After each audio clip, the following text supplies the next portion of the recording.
You're listening to ParentMD, the podcast where top pediatric experts do the homework for you, sharing clear and trustworthy medical advice so parents feel empowered to take the very best care of their kids.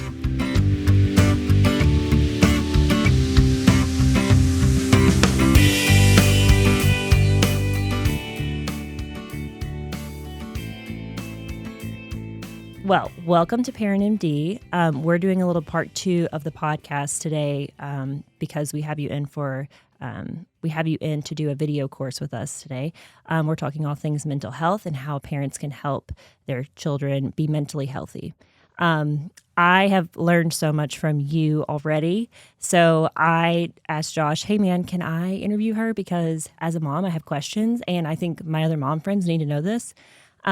So I'm pumped to have you back. Awesome. So if you've heard part 1, Josh has already asked your background and gotten like the details of, your job and your professional journey. But if you could give us a Cliff's Notes version, just in case anybody has not heard the first part of it, I think that'd be good. Sure. Yeah. So I'm Katy Hopkins. I'm a child and adolescent psychologist. And I work at Norton Medical Group as the medical director for pediatric integrated behavioral health. So I oversee all of the behavioral health services in pediatric primary care, which is really exciting as we're kind of addressing the well-being of the whole child. Yeah. And so I'm excited. I'm excited to do that work and excited to talk about how can we raise mentally healthy, resilient kids. Yeah. One of the things that we talked about in one of our preparation calls was I asked you something that just seemed really profound to me, but I'm not in the world every day, and I don't know what mental health, like I know it's a big topic and I know that it's important and people have a lot of questions, and when I ask parents what they need, they always speak to, we need mental health resources, we need to learn about this. And I think people hear about it, and there's probably some kind of kooky stuff on the internet that you can find. But like we wanted to hear from a professional, sort of what is the state of mental health right now? Like, how is the industry? What are you seeing in practice? What are kids dealing with? I know you shared some of it with me, but I'd love for you to share with other people. Yeah. So I think one of the encouraging things that I've seen in the past decade is just an increased awareness and conversation around mental health for people across the lifespan, and in my world, particularly for children and adolescents. And this idea of bringing this awareness that in order for us to be successful adults, we need to raise kids who have the ability, the cognitive skills, the emotional skills, and the social skills to navigate the world. Mm-hmm. And that's really at the heart of parenting, is how do we embed those skills in and help our children develop those skills so that when they go out into the world and they are living as adults, they can pull on them to really be able to function and thrive and live their best selves. Yeah. So as we've just kind of increased awareness and conversations are happening within schools, within workplaces, within relationships, within homes about what mental health is and how do we take care of our mental health. I think that there has been an increased awareness as well that you can do some things not only at home, but also get support for reinforcing mental health and preventing mental illness, but also treating mental illness. Yeah. I mean, it's not been that long ago, and I think that there's still residual effects of this where there is a significant stigma against mental health, mental health help seeking. Yes. So, asking for help, talking about your feelings with other people, let alone talking about them with someone who's a professional that you don't really know. Yeah. I think many people struggle to even talk about their feelings with people that they're very close to. Mm-hmm. So this idea of sharing how you're feeling and sharing your life experiences with someone that you don't really know felt very foreign to a lot of people, and they were unsure about how it might help them. But, I think what's exciting is we learn more about mental health and mental illness. We can learn about the value of having a professional guide us through understanding how to name our emotions, make sense of them, make sense of our thoughts and our behaviors so that we can really make changes in our life so that we can be, better functioning and be better partners and parents and all of those things. So, while all of that exciting growth was happening, we were also simultaneously going through some pretty significant social upheavals, particularly in the past 10 years or so, where, our world is so rapidly changing and unfortunately increasingly divisive. And so even just the close social relationships that we've always held very dear that really ground us into who we are really starting to crumble in many areas of our lives and in our society as we become kind of increasingly divided around we think about different things and how we feel about different things. A lot of that is, I think, driven by how discourse is being modeled. So, like, how people are observing communication, and observing information sharing and problem solving, and particularly kids. I started to really be concerned about the types of problem solving, if that's even the right word to use, but the types of conversations and discourse that my children were being exposed to on the news. Yes. Or, if kids were being exposed to social media, that kind of discourse that was just so negative and polarizing. Like it's okay for people to talk like this or to Yeah. say that thing. Yeah, absolutely. And, even more concerned, my career, but before I became a psychologist, really focused on youth violence prevention and bullying intervention. And at the heart of bullying is this like significant is typically a power dynamic, right? So, a person who's a bully usually has perceived or very real power over another person, and then they use that power to hurt others. And so also having kids exposed, I mean, kids have always been exposed to bullying. That's just a part of human nature and how we learn how to, be in the world and be in relationships is that sometimes people aren't always good at those things and abuse others as they try to figure out who they are. But usually there are checks and balances to that behavior. Yeah. And like you have to go tell them to their face, Yeah, and yeah. that's a different experience than totally. writing And it you in a also message board. you experience also the very real social and emotional impact of your behavior on another person. Yes.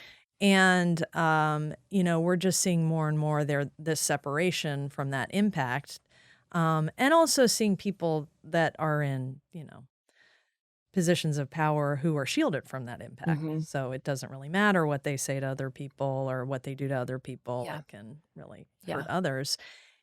And assuming we all want to raise kids who are empowered, so not necessarily in power, but empowered to be able to advocate for themselves and others, we want to help kids learn how to use their voice and use the inherent power that they have in whatever relationship that they might be, to really foster positive relationships and growth and meaningful connection.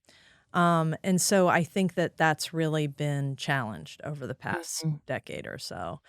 And then on top of that, we, have experienced and are still, I would say, on the tail end of experiencing a global pandemic. Yeah. Which, for so many human beings, but particularly kids, was a real-time global example of the unpredictability of life. Yeah. And I think that the experience taught us globally of our resilience and our ability to come together, to take care of other people, and to very quickly change course. I mean, how many people in March of 2020, within the span of 7 days, totally changed their lives? Yeah. And did it for like the good of others Yeah, and the did it good for of the their good of others, families. and for the good of their families, and just were like, okay. And not We're that it doing wasn't destabilizing, of course Yeah. it was, but we really, all of us had, for lack of a better way of saying it, the rug pulled out from under us and had to figure out, okay, how do we now rearrange the furniture? So, I think that in those early days of the pandemic, working as a child psychologist, I was immediately aware that this was going to, even back then when I thought this is going to be a 3 to 6 week problem, Yeah. I thought this is really going to lay bare inequities Mm-hmm. in our communities. It's really going to lay bare only further reinforced divisions, and just the fact of the destabilization of our lives. It's going to make the cracks that maybe were already there in our interpersonal lives and in our intrapersonal lives just all the more apparent. So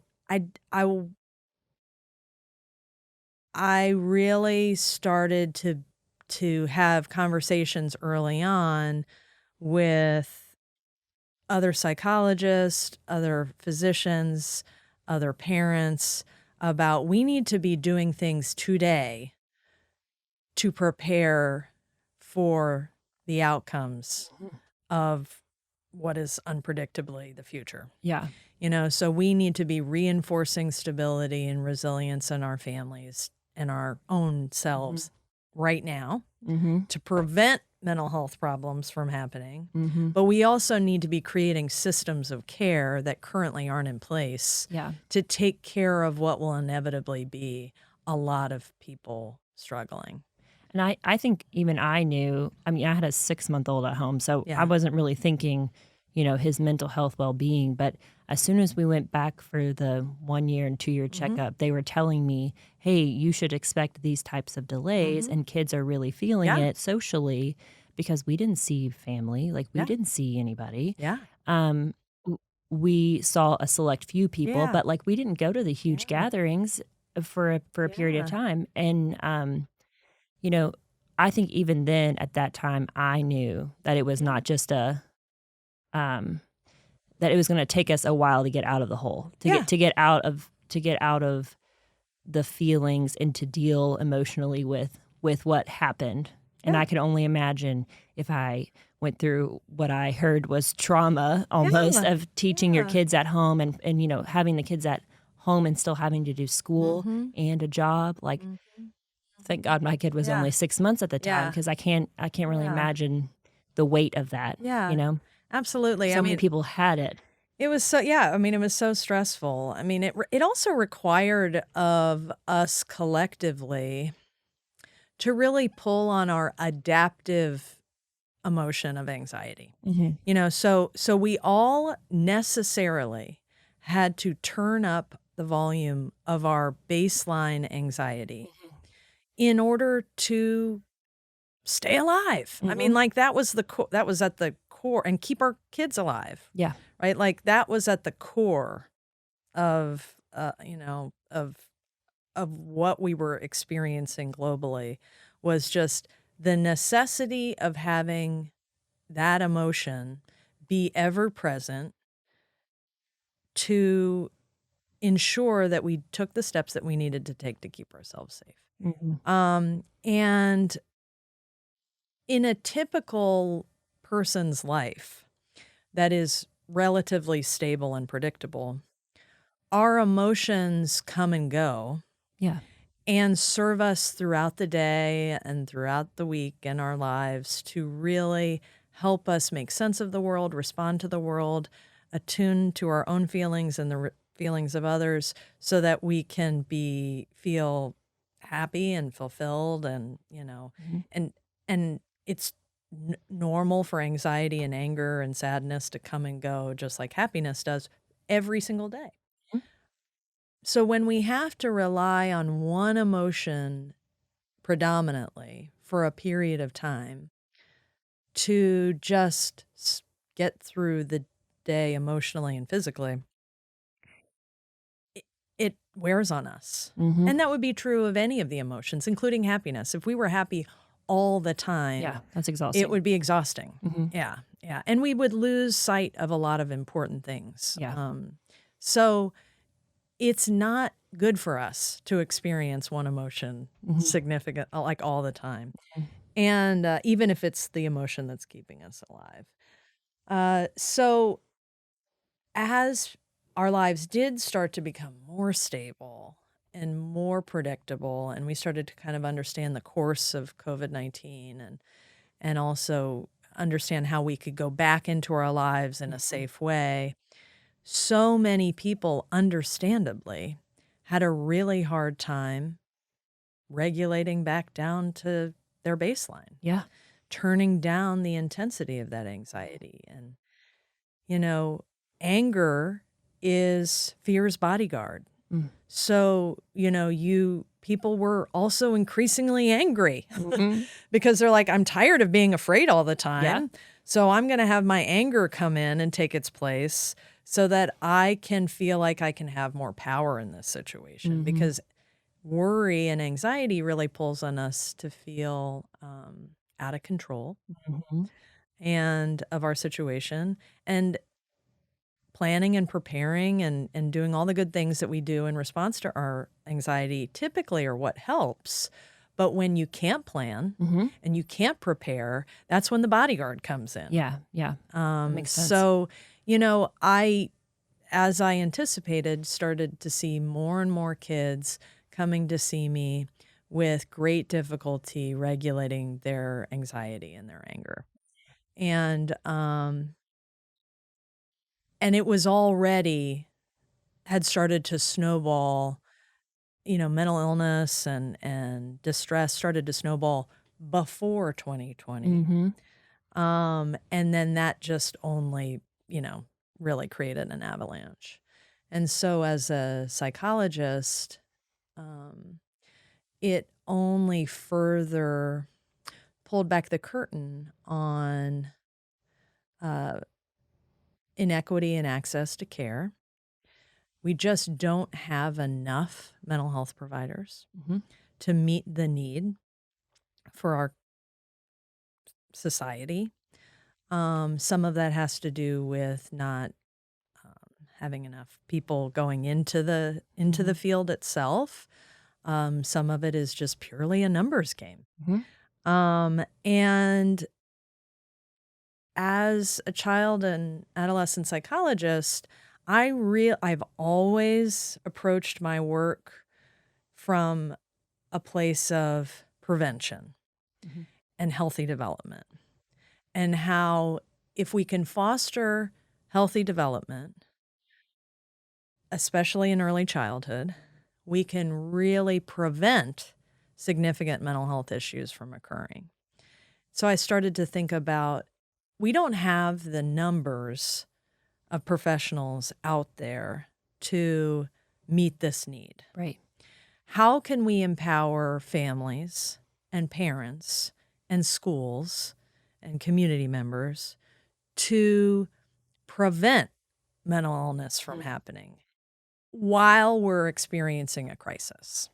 So what can we do to reinforce resilience? What can we do to reinforce the ability to navigate stressors in a way that ultimately leads to growth? Resilience is the ability to bounce back in the face of adversity.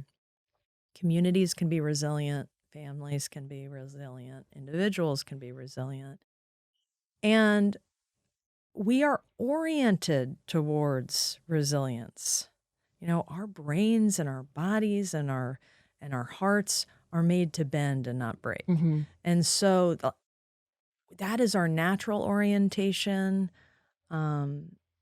Dr. Ann Maston, who is the godmother of resilience research, calls resilience ordinary magic. And I kept on reminding myself of that phrase when I was working with children, when I was parenting my own children, when I was supporting the parents in my community. Our natural response to this is going to be resilience. What can we do to ensure that that happens? And the number one predictor of resilience in children is a positive relationship with a caring adult, you know? And so that's where I really started to invest my own personal time in reminding that my relationship with my children is going to be the number one predictor of their ability to move through this crisis. Yeah, almost like that's the best thing you could do. Yeah, it's the best thing I could do. The best thing I could do. And how can I very simply teach that to other parents? And the good news is the vast majority of parents are already oriented towards that. Yeah.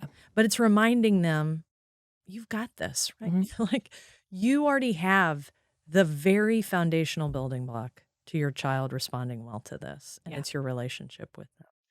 And I think knowing that for parents help them feel more confident in their ability to help their kids and to then continue to nurture that relationship. Yeah. And which you can do no matter what's going on. Right.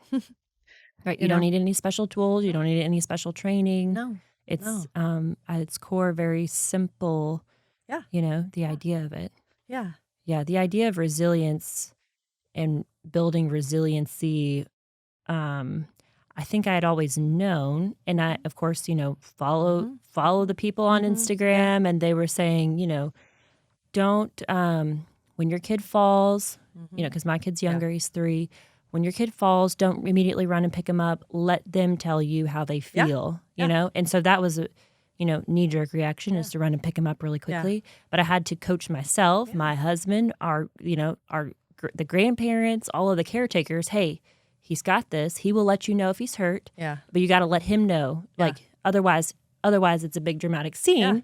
And if you can take that sort of concept and apply it to a bunch of different scenarios beyond just getting physically hurt. Yeah. Like that's what made a whole lot more sense to me. And that's what gave me confidence as a mom. Like, all right, I can do this. I can raise a mentally healthy kid. Like even despite all the craziness and all the changes that we're having to learn, beyond COVID, but just in the last 20 years, how technology has changed and the way that I was raised is different than the way that my parents were raised. Totally. I think what's interesting to me is, I think my parents were raised to be tough, like tough outer core, and nobody really thought about it as mentally tough, or maybe it was mentally tough, like hardworking and things like that, but not like, hey, I'm feeling this way because of this, and I'm going to work through it, and I have the skills to cope with it. Yeah. But now I think the tables have turned. I think that you have to be mentally tough to be a high schooler. Right. I think you have to be mentally tough to raise a teenager or to raise any kid in school that has a phone or social media, Yeah, totally. I mean, and I think that, there's a misunderstanding, and certainly there was, even when I was, growing up in the 80s and 90s, I think that there was this idea that like toughness, even mental toughness, meant immovable, or not letting anybody impact you. Stone cold, right? It's just like not caring about, just my images of toughness are like, these like commercials of big trucks driving over boulders, yes. Built tough. Yes. And so, and I think that helping folks shift their mindset to understand that, resilience is about actually bending, right? So but then coming back, right? So bouncing back. And that's really what for me toughness means, is the ability to be flexible and vulnerable, and then also return back to balance, because of the support that you have in your life and your own internal ability to do that. Yeah. In addition to important relationships with caring adults, another thing that kids really need to help them build resilience is opportunities for meaningful participation. And what that really means is giving them and elevating their role in your family, in their community, in their school, in their friendships as someone who is responsible for them, not only themselves and what they do, but also the good of the community or family. And that's another thing that I really think that parents can do. If we're talking about what could parents do at home during the pandemic or in the future, if Yeah.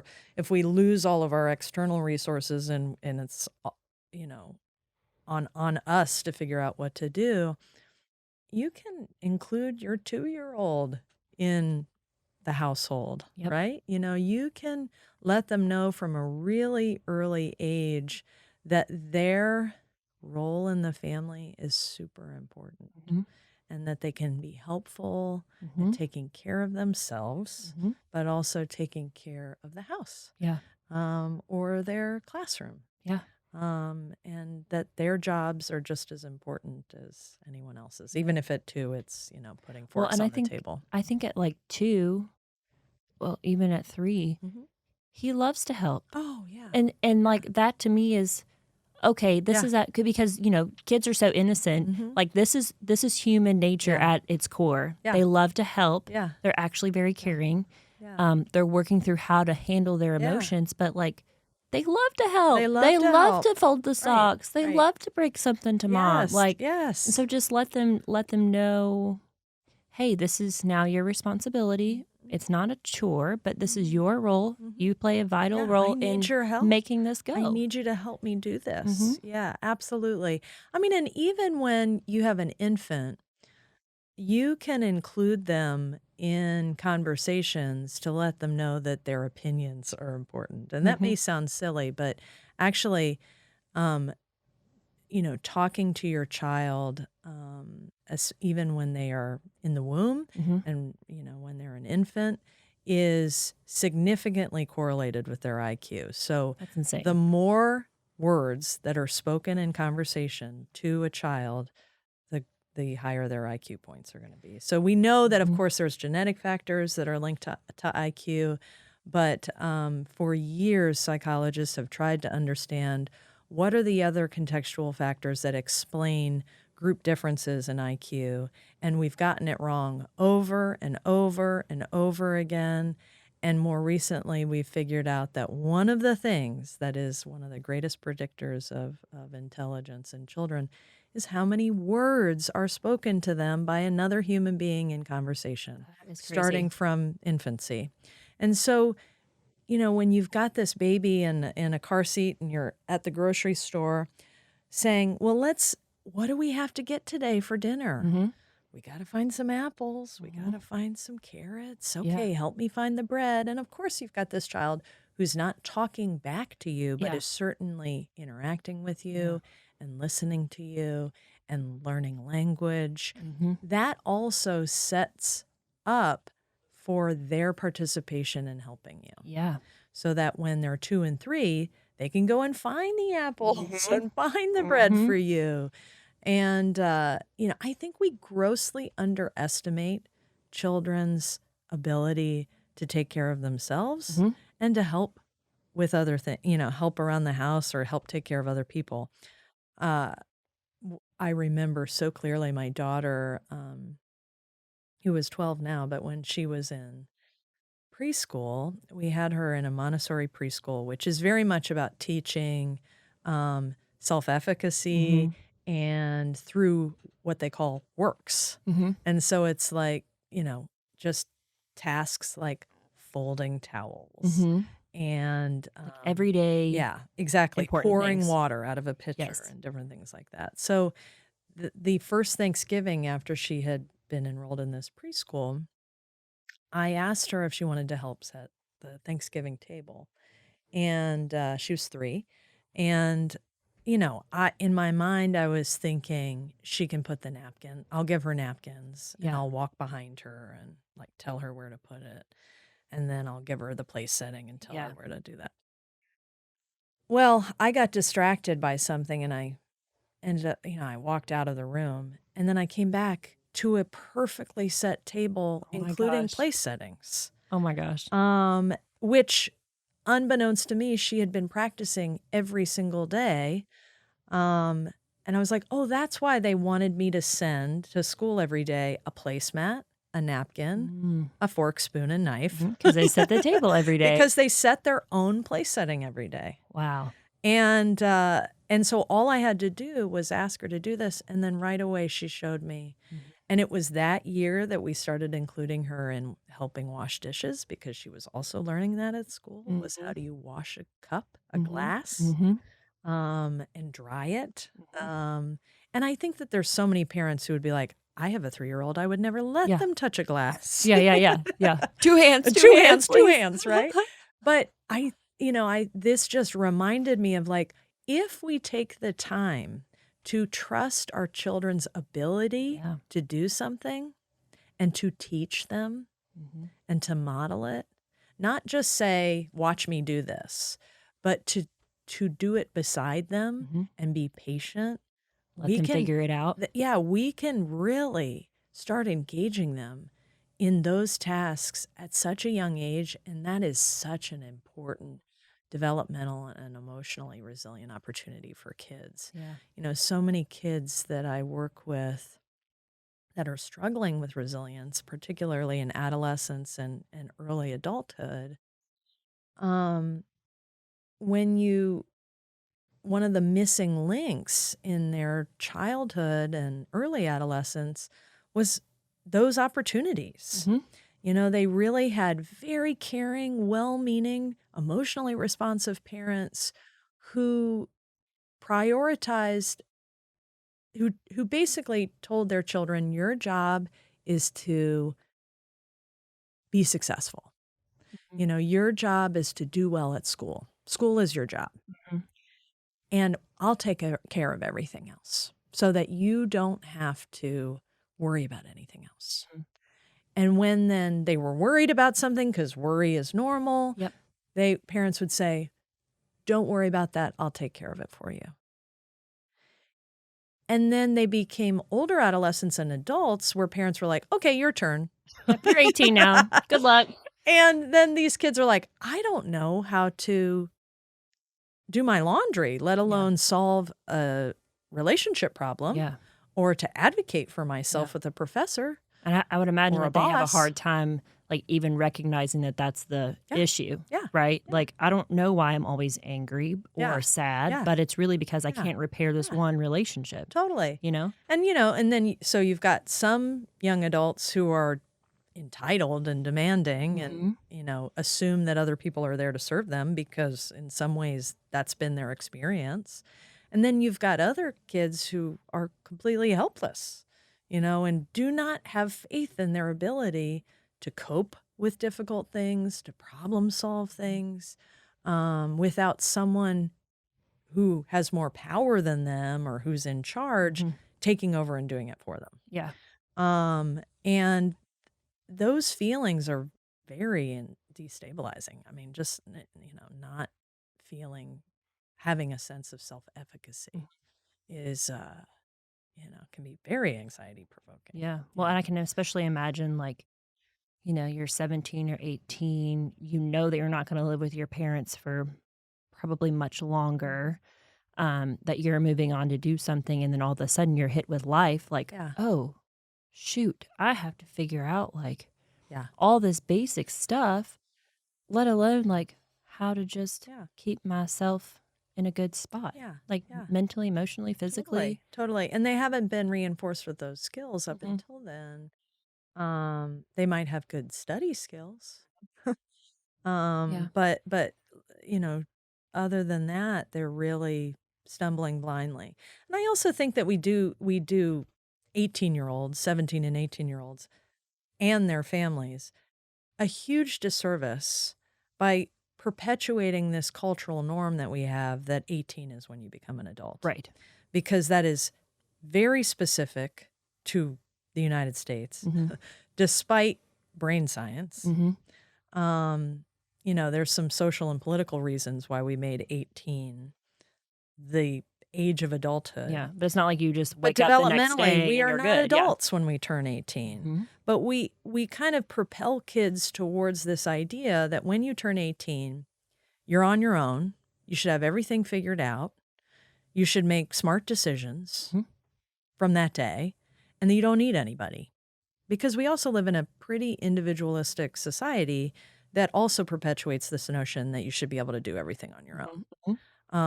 That includes, as young adults or as kids, I don't need your help. I can do this by myself. Yes. But also even as parents, I think that we really, so as human beings, we are supposed to engage in what's called alloparenting. So parenting in a community, parenting with other people, also parenting That's why our children. That's right? why they say that it takes a village. It takes a village, right? That's like such deep, deep wisdom. And that didn't come from our country, by the way. That's like, it's ancient African wisdom, So, this idea that it really requires lots of important adults in our children's life to raise them effectively. But, we've, over the past 70 years, we've really more and more become this culture of parenting on our own, parenting in silos, and not getting this support. And I think that starts by how we raise our kids to be self-sufficient, do everything by themselves, versus understanding that life is about interconnectedness and relationships and helping others and allowing yourself to be helped. And so when you've got an 18-year-old who's been raised to really think you need to focus on you and your success. And then, oh, by the way, now that you're 18, good luck. Yeah. Go do it. Yeah. And if you don't do it well, you failed. Yeah. Life will hit you Right? in the face. Right. Exactly. Then we've got all these 18-year-olds, 19-year-olds that are really floundering because they don't have those skills. They're not prepared and they don't know how to ask for help. I do think that I've seen more and more of, and some of this is for economic reasons. Older adolescents, people in their early 20s and mid 20s, staying with their families, and continuing to live at home. And it's curious to me how negative the reaction to that is culturally, because we have such an assumption that to be successful is to live alone, or to live independent of your parents. And there is a lot of value, and in fact, it's very important developmentally for children to individuate from their parents and to develop their own identity. But if you look at cultures around the world, you see multi-generational families living together. You see grandparents helping to raise grandchildren within the same house. You see children living at home until they get married, in their 20s or 30s even, and continuing to contribute to the household in an evolving way. And so I don't think that this more recent trend of young people living at home is necessarily a negative thing. Yeah. And that we have an opportunity to think about, okay, how can we continue to influence the healthy development of this person? I mean, our brains aren't fully developed until we're 25. Yeah.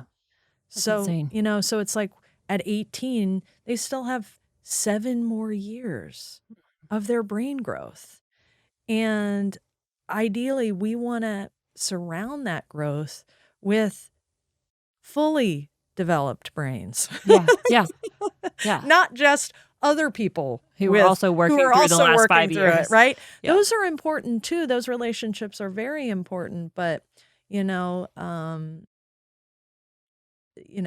remember when I was first learning about, neuroscience and the developing brain, reading somewhere that the antidote to not having a fully formed prefrontal cortex, which is the last part of your brain to develop, which is the decision-making part of your brain, the CEO of your brain. I think mine's still in the works. Yeah, I'm always. 33. Ours is too. Ours is too.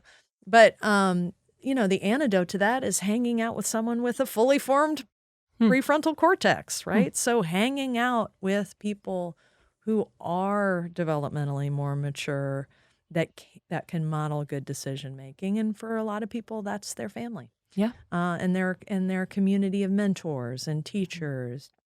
So those relationships and continuing those relationships into adulthood is very important. Yeah, absolutely.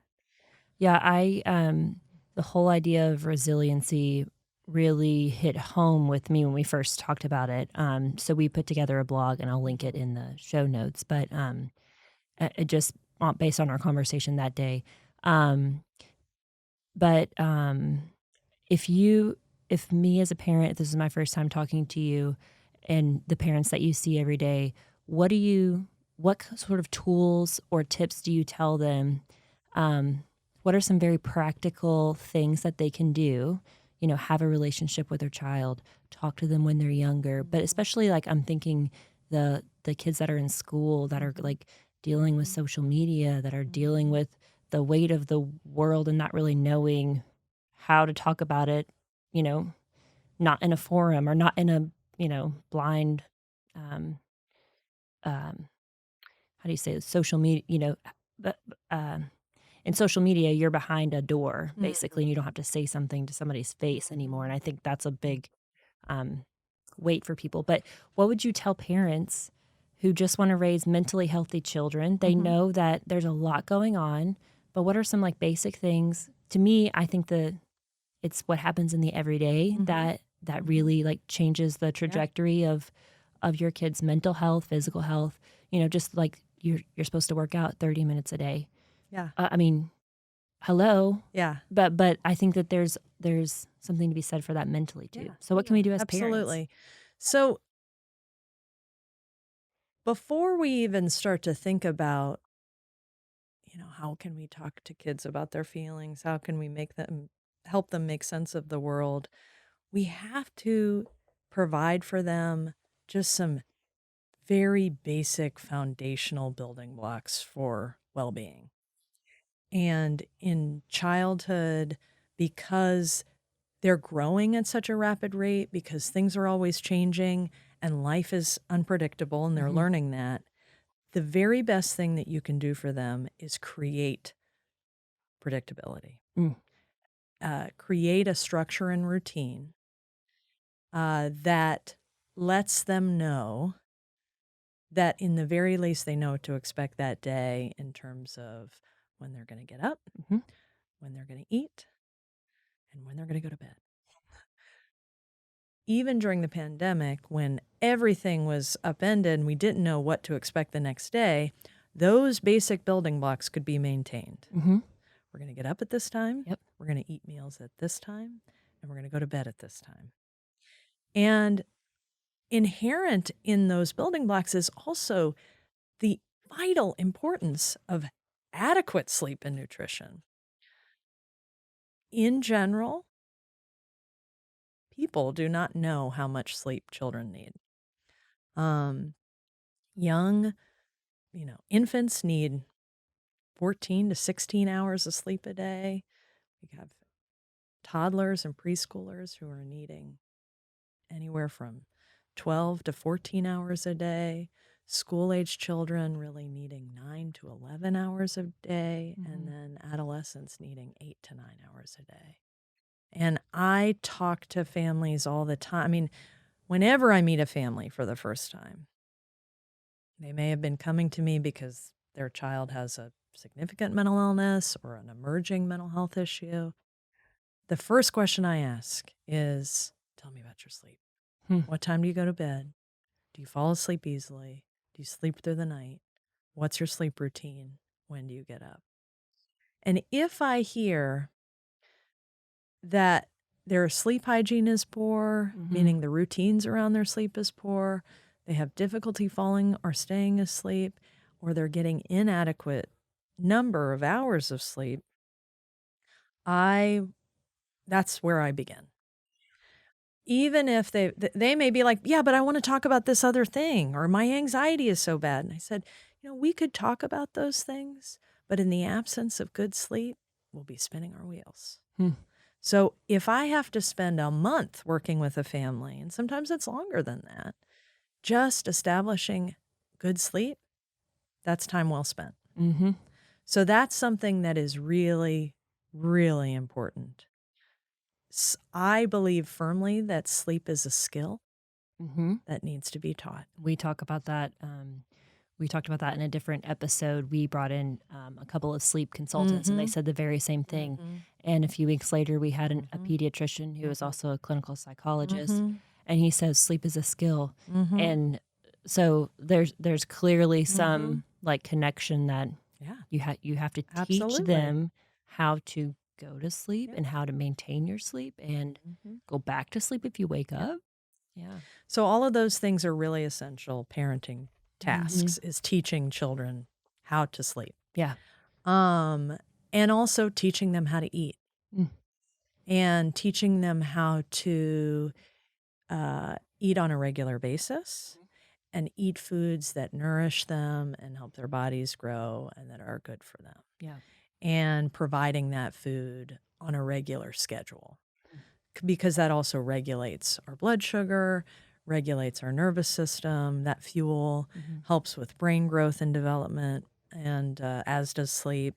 And so, that's vitally important too. So when I'm working with families, similarly, after I've had the sleep discussion, I have the food discussion.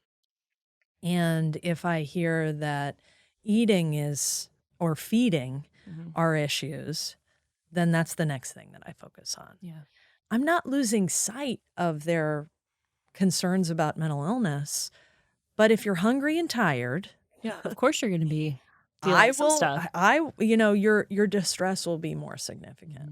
Well, and I feel like sleeping and eating, those sort of, if you can maintain that, then you find like a baseline, Totally. right? Then And you you can start to, understand like, what you're working with. Yeah. Yeah, that I makes mean, sense. my husband, who's not a psychologist, but really, I think has a lot of insight into his own behavior and also into the lives of our children. He was the primary parent when our kids were babies, as he stayed home with them while I was in graduate school. So he really is, attuned to these building blocks just as much as I am. But he said, in the absence of a routine, it's really hard to make sense of why things are happening or what the cause of negative emotions are or what the cause of distress is. Yeah. It's only when you have a routine and structure that you can identify the problems and the outliers, because otherwise it's just chaos. Yeah. Yeah. The whole reason that businesses go to, business strategy and sort of functioning units, they get down to, okay, Yeah. this is when we're going to meet, Yeah. and here's our goals, and here's when we expect the goal. Like, very, very same. Like, you Yeah. need that for human Yeah. beings too. Just Absolutely. some structure. Absolutely. And you had asked a question, or you had made a comment about social media and technology use, and how do we kind of handle those factors in our children's lives, for the lack of a better way of talking about it. And that's a common concern that's brought up in my office with families. They are often worried about their child's screen use. And, I think that, we're living in a world where technology is going to be a part increasingly and more so of our child's everyday. It's certainly a part of our everyday. We need to teach our children how to use technology in a way that is helpful and not harmful. We need to teach them how to regulate their use of technology. And So a lot of parents are like, we want to limit our kids' screen use, or we think that they're on screens too much, or we've lost all control of our kids' screen use. And so now we don't know what to do.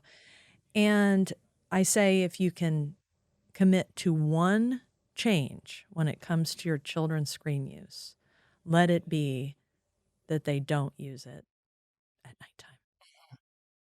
Yeah, somebody else had said that in a recent Yeah. podcast as well. Just whatever you do, Yeah. some kids never stop. And Yeah. it was a pediatrician we had in a few weeks ago that said, I charge all of my kids' phones. They're required to charge them in my room, and I see the things that come through at dumb hours. Yeah. And Yeah. it's like, Yeah. Yeah. Yeah. Absolutely. Absolutely. So, having those kind of expectations, there's a lot of discussion about, when do you let your kids have a cell phone? When do you allow them access to screens? And for a long time, I think I was firmly in the camp of avoid it as long as possible and at all costs. And then, my kids were, let me just kind of think about how old they were. So 7 and 9, when, at the onset of COVID. And they did not have their own personal devices at that point. I had successfully kept them from, they didn't have tablets or computers or phones. And then, like, overnight, we had to buy them computers in order for them to participate in school. And I really had very little time to kind of prepare myself or them for this new piece of technology. And of course, the first week was spent with them, like, deep diving into the universe of YouTube. Yeah. And then me and my husband trying to figure out, okay, what do we need to teach our kids about this? And one of the lessons learned, because I didn't have a choice but to learn it, is that actually I still think it's the right thing to do to avoid screen use in early childhood. And if you can avoid personal screen use until kindergarten even, that would be great. So it's certainly okay if your kid watches television with you before that age, but allowing them unencumbered access to an individual screen that you're not also interacting with at the same time in early childhood is just not good for brain development. Yeah. But once they go to school, I guarantee in the world that we're living in now, they're going to have access to computers and screens. And so you need to start to learn or to teach them how to be stewards of those screens and how, smart about it. how to be smart about it. But also, because of their age, you can very reasonably set up expectations and rules and boundaries around that use at age 5, because that's very much an age that is certainly seeking independence, but still very much following your rules.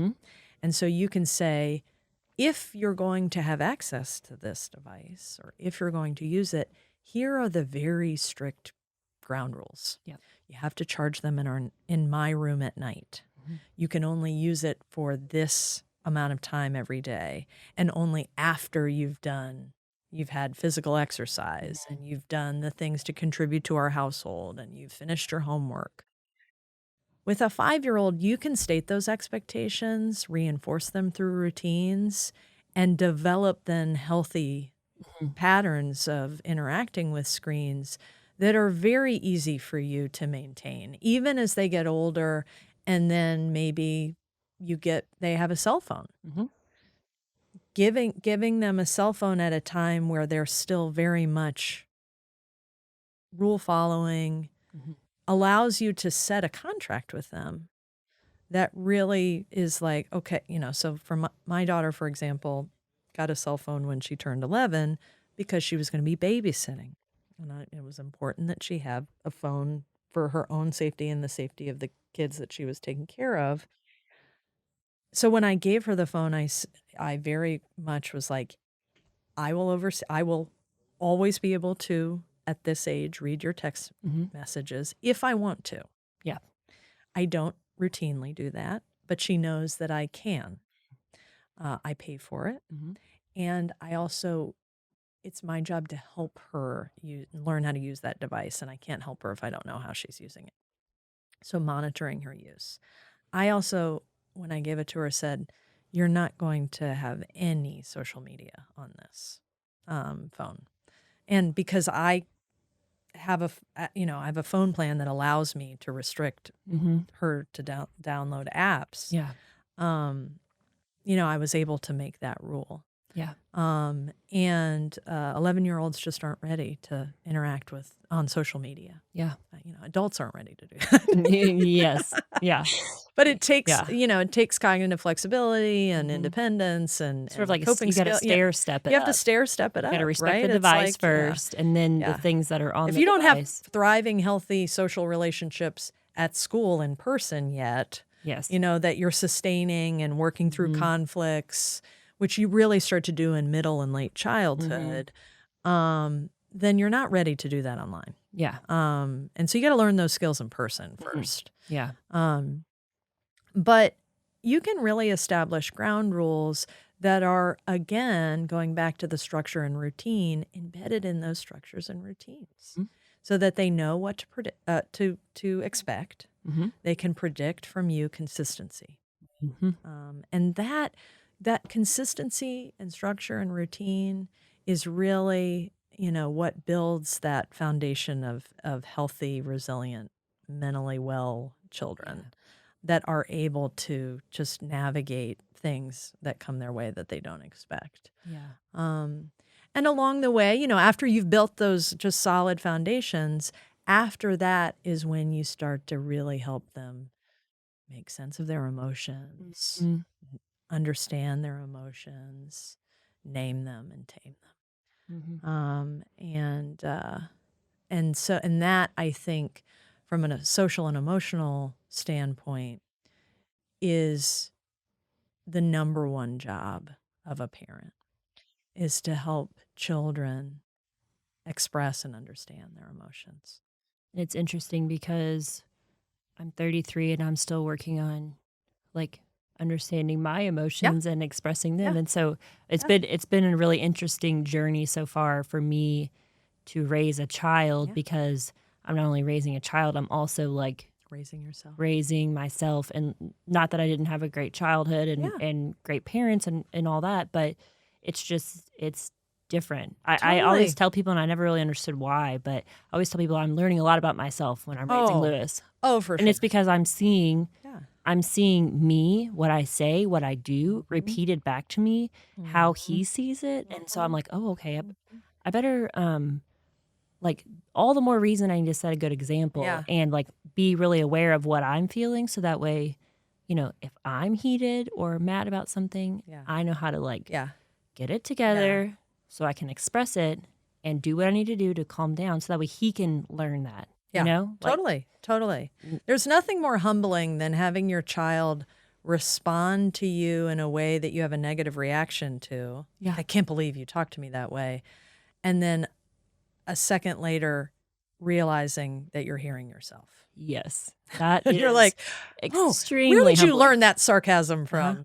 So it's just like, that was probably me. That was me. That was the other day. Sorry. That was me, because I have difficulty managing my frustration and anger, and it comes out as passive aggression and sarcasm, just like you dished out to me just now. Yes. Sorry. Sorry I'm raising you that way. Let's work on that. Exactly. And, I think that, one of the things that I love about working with parents is that if they're working with me, they've already demonstrated a significant commitment to the well-being of their children. Yes.